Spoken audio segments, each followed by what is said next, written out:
Bharatiya Janata party की राष्ट्रीय कार्यकारिणी को घोषित किया गया। आपको बता दें कि जिस तरीके से इस घोषित लिस्ट में 38 नामों का जिक्र है। सबसे बड़ी बात उसमें यह है कि जो 9 नाम उत्तर प्रदेश के हैं, उत्तर प्रदेश के वो 9 चेहरे जो कहीं न कहीं लोकसभा 2024 के चुनाव में कारगर साबित होते नजर आएंगे। वहीं अगर हम बात करें तो आपको बताते चलें कि इस कार्यकारिणी में 13 उपाध्यक्ष और 8 महामंत्रियों की नियुक्ति की गई है। जिस तरीके से बड़ा संगठन है, उस तरीके से पद भी बड़े स्वरूप के रूप में दिए गए हैं। अब देखना यह है कि जिस तरीके से जिम्मेदारियां दी जाएंगी उसका किस तरीके से निर्वाह किया जाएगा। वहीं आपको बताते चलें कि राष्ट्रीय उपाध्यक्ष के लिए लक्ष्मीकांत वाजपेयी, तारिक हसन, रेखा वर्मा जैसे बड़े बड़े नाम शामिल हैं। अगर हम बात करें तो महामंत्री के लिए भी बड़े चेहरे, बड़े नाम इसमें शामिल किए गए हैं। उम्मीद ये जताई जा रही है कि जिस तरीके की ये राष्ट्रीय लिस्ट है वो कहीं ना कहीं आने वाले समय में भारतीय जनता पार्टी के लिए लगातार अच्छे कार्यों को करते हुए नजर आएगी। उत्तर प्रदेश की अगर हम बात करें, क्योंकि उत्तर प्रदेश के जो 9 चेहरे हैं उसको लेकर तो माना ये जा रहा है कि इसके पीछे जो 9 चेहरे हैं वो कहीं ना कहीं उत्तर प्रदेश की लोकसभा 2024 के चुनाव में कहीं ना कहीं ये अपनी रणनीति और मंथन और अच्छे कार्यों द्वारा जो 80 की 80 सीटें हैं उन सीटों का जीतने का जो भारतीय जनता पार्टी दावा और वादा कर रही है उसको लेकर ये कहीं न कहीं पूरा करते हुए नजर आएंगे। हालांकि उम्मीदें जिस तरीके से जताई जा रही थी उसको देखते हुए यही लग रहा है कि जिस तरीके से ये लिस्ट आज तैयार की गई और लोगों को पद दिए गए हैं तो इस पद की जिम्मेदारियों के साथ कहीं न कहीं वो निर्वाह करते भी नज़र आएंगे। आखिर जिस तरीके का चुनाव है और उसमें भारतीय जनता पार्टी अपनी 80 सीटों का जीतने के लिए कोई भी कसर नहीं छोड़ना चाहती है, चाहे किसी तरीके से भी हो। वो पूरी तरह से परिपूर्ण रूप से 80 की 80 सीटों को जीतकर एक बार फिर से परचम लहराना चाहती है। चाहे अगर हम बात कर लें अन्य दलों से लोगों को जोड़कर या पिछले या अगलों को अपने साथ लेकर या पसमानदा समाज या मुस्लिम समाज को अपने साथ रख के या जिस तरीके की रणनीति बनाई जाए उन रणनीतियों के द्वारा लगातार मंथन करने के बाद और अच्छे पदाधिकारियों को लेकर अच्छे कार्य प्रेषित करते हुए बस यही उम्मीद है कि 2024 का जो 80 सीटों का वादा है वो भारतीय जनता पार्टी कहीं ना कहीं पूरा करती हुई अवश्य नज़र आएगी।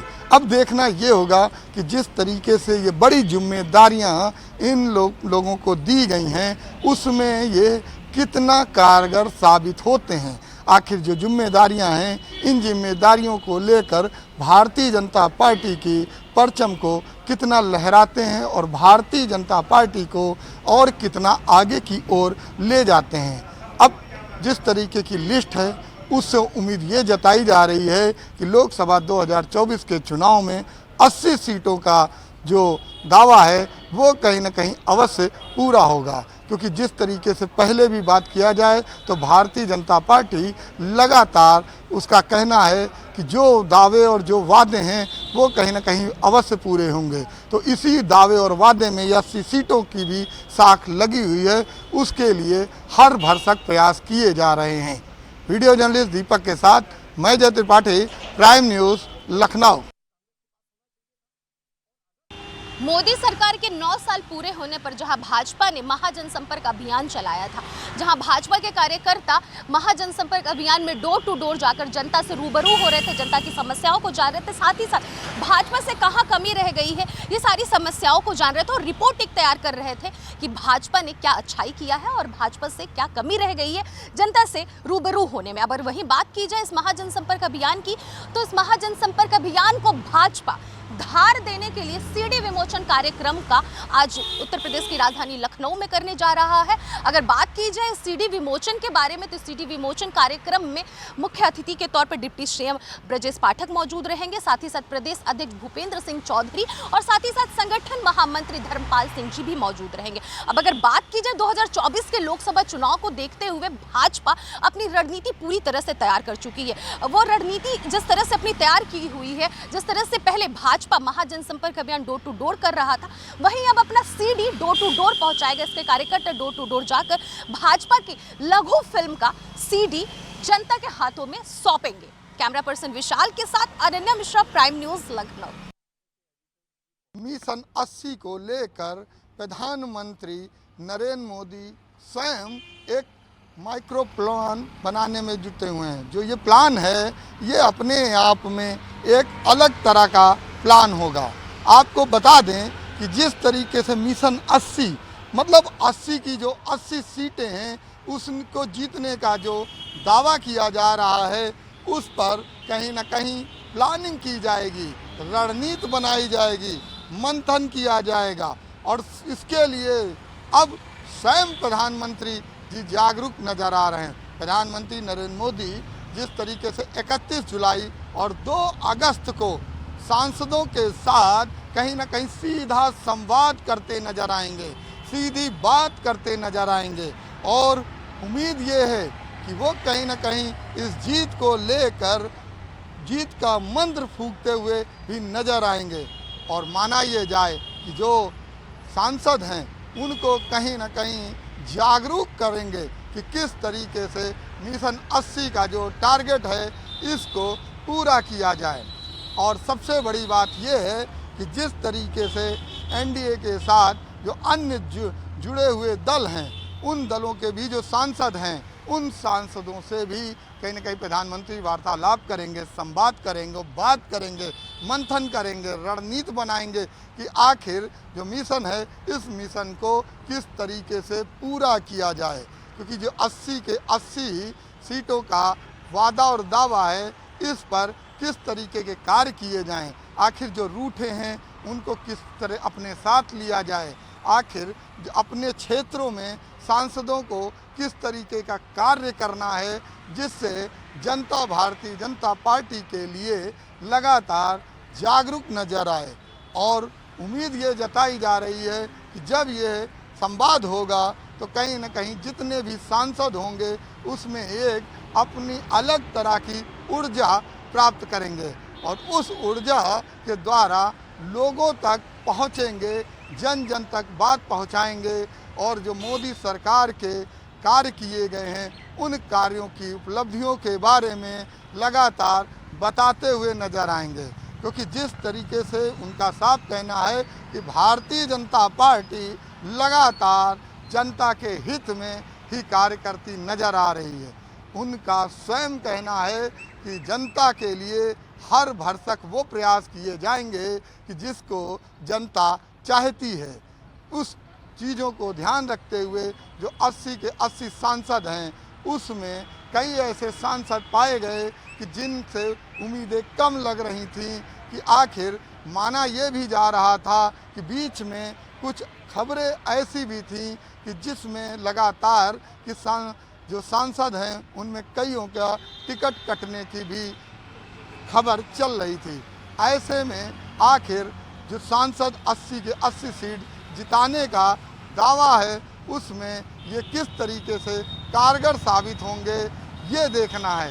इन्हीं सब चीज़ों को लेकर सीधा संवाद स्वयं प्रधानमंत्री जी करेंगे, उनके दिल की बात जानेंगे और मन की बात कहीं न कहीं उन तक पहुंचाएंगे कि आखिर लोकसभा 2024 के चुनाव में जिस तरीके की रणनीति और मंथन के साथ प्रधानमंत्री स्वयं जागरूकता दिखा रहे हैं तो अब कार्यकर्ताओं को, सांसदों को, राज्यसभा सांसदों को या अन्य जितने भी लोग हैं जो भारतीय जनता पार्टी की मेन बॉडी माने जाते हैं उनको भी जागरूक होना पड़ेगा और ये मिशन 80 को कहीं न कहीं पूरी तरह से सफल बनाना पड़ेगा।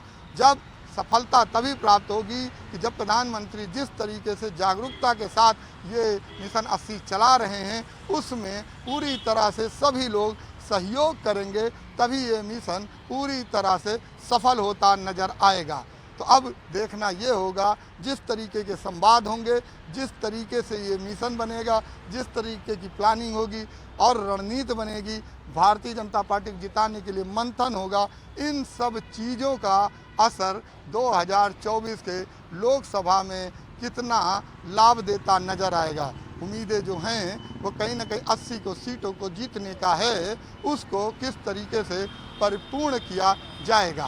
वीडियो जर्नलिस्ट दीपक के साथ मैं जय त्रिपाठी, प्राइम न्यूज़, लखनऊ।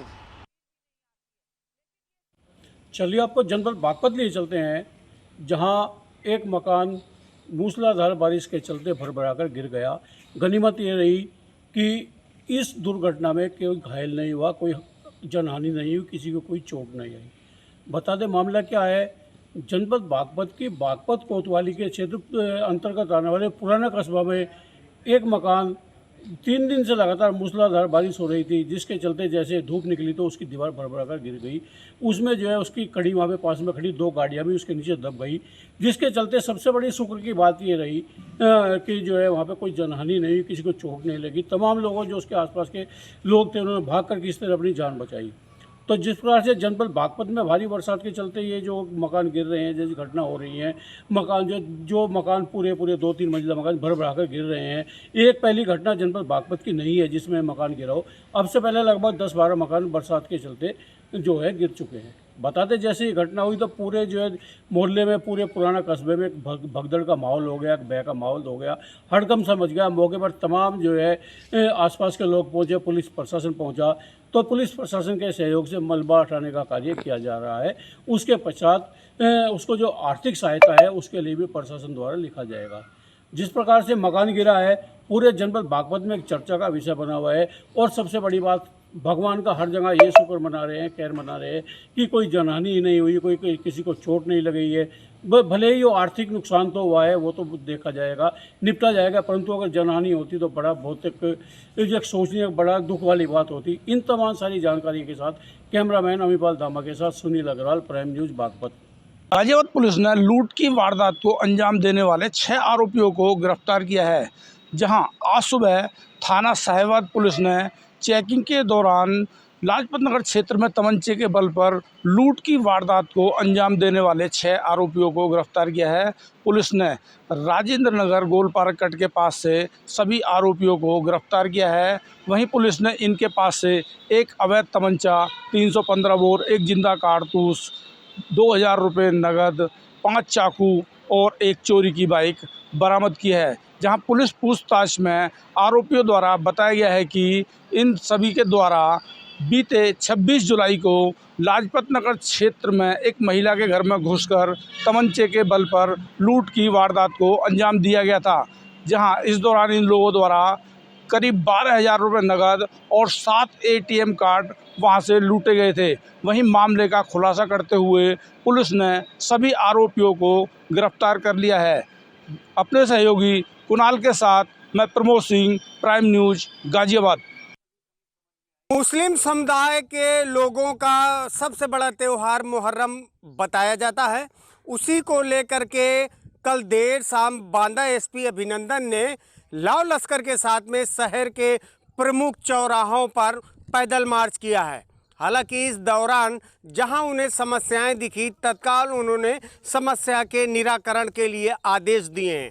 इस दौरान बांदा SP के साथ में एडिशनल SP लक्ष्मी निवास मिश्रा, CO सिटी गवेंद्र पाल और CO सदर अंबुजा त्रिवेदी के साथ में जिले के सभी क्षेत्राधिकारी मौजूद थे। कल देर शाम 8वीं की तारीख होने की वजह से वहां अंगारे खेले जा रहे थे ताकि कहीं कोई किसी को समस्या ना हो। इसको लेकर के कई जगह पुलिस फोर्स भी लगी रही। हालांकि ये त्यौहार बहुत ही शांतिपूर्ण तरीके से मनाया गया और मुस्लिम धर्म गुरुओं के साथ साथ में बांदा में 1919 से, यूं कहें कि 1919 से रामाजी इमाम बाड़े से इसकी शुरुआत की गई थी। बताया जाता है कि बांदा के में गंगा जमुनी की तहजीब पर ये त्यौहार मनाया जाता है। 70% लोग हिंदू वर्ग के लोग हैं जो खुद मुस्लिम लोगों के साथ में मिल करके इस त्यौहार को मनाते हैं। कल देर शाम बांदा एसपी अभिनंदन ने जब इस कार्यक्रम को देखा और उन्होंने प्राइम न्यूज़ के जरिए बताया कि ये त्यौहार जो है बांदा में मैं पहली बार देख रहा हूँ कि ये गंगा जमुनी की तहजीब पर इस त्यौहार को मनाया गया और इस त्यौहार में भारी भड़कम भीड़ होती है, ताजियाँ निकाली जाती हैं, मातम मनाया जाता है, जुलूस निकाला जाता है, अंगारों पर लोग खेलते हैं और इसके बाद इसका समापन किया गया। कैमरा पर्सन जितेंद्र द्विवेदी के साथ अरविंद सिंह गौतम, प्राइम न्यूज़, बांदा। पूर्व मंत्री रघुराज प्रताप सिंह उर्फ राजा भैया के पिता उदय प्रताप सिंह को नजरबंद कर दिया गया है। नजरबंद के दौरान उनके समेत 13 लोगों को और भी नजरबंद कर दिया गया है। प्रशासन ने हवाला देते हुए कहा कि मुहर्रम का जुलूस निकलना है, जिसके कारण रघुराज प्रताप सिंह, राजा भैया के पिता उदय प्रताप सिंह और अन्य 13 लोगों को नजरबंद किया गया है। उदय प्रताप सिंह को उन्हीं के किले में, भद्री किले में नजरबंद कर दिया गया है। कल देर शाम कुंडा कोतवाली की पुलिस जाके भद्री किला पे नोटिस चस्पा की और उनके घर फोर्स तैनात की। भद्री किले में 8 दरवाजे हैं निकलने के और 8 के 8 दरवाजों पर पुलिस तैनात कर दी गई है। पूरा मामला यह है प्रशासन का नजरबंद करने का कि 2013 में मुहर्रम के जुलूस में एक बंदर की गोली मारकर हत्या कर दी गई थी और उसी जगह पे जो है महाराज उदय प्रताप सिंह ने मंदिर बनवा दिया था हनुमान जी का, जिसके कारण हर बार मुहर्रम के जुलूस में बवाल की आशंका से वहाँ पे फोर्स तैनात कर दी जाती थी। 2017 में इस पूरे मामले को लेकर सुप्रीम कोर्ट जाया गया, लेकिन उन्होंने भी साफ तौर पे ये कहा कि आप इस पूरे मामले को अपनी नज़र से देखें। तब से इस पूरे मामले में पुलिस और प्रशासन अलर्ट रहता है और 2019 में अलग अलग तरीक़ों से प्रशासन जो है भंडारे ना करने का आयोजन किसी तरीके से उदय प्रताप से कहता रहता है, लेकिन उदय प्रताप नहीं मानते हैं। पिछले ही साल प्रतापगढ़ के कुंडा तहसील में उदय प्रताप सिंह जो है राजा भैया के पिता जाके धरने में बैठ गए थे। उन्होंने कहा था जहाँ से ताजिया उठती है वहाँ पे चांदनी गेट को हटा दिया जाए और वहीं मुस्लिम पक्षकारों का कहना था कि ये 50 वर्षों से ज़्यादा ये चांदनी गेट को लगाया जाता है, लेकिन फिलहाल अब की प्रशासन की चुस्त दुरुस्ती से फिलहाल वहाँ पे गेट तो नहीं लगा, लेकिन हाई अलर्ट पर है और 13 लोगों को नज़रबंद कर दिया गया है। कैमरामैन अभिजीत के साथ ज्ञानेंद्र मिश्रा, प्राइम न्यूज़, प्रतापगढ़, कुंडा।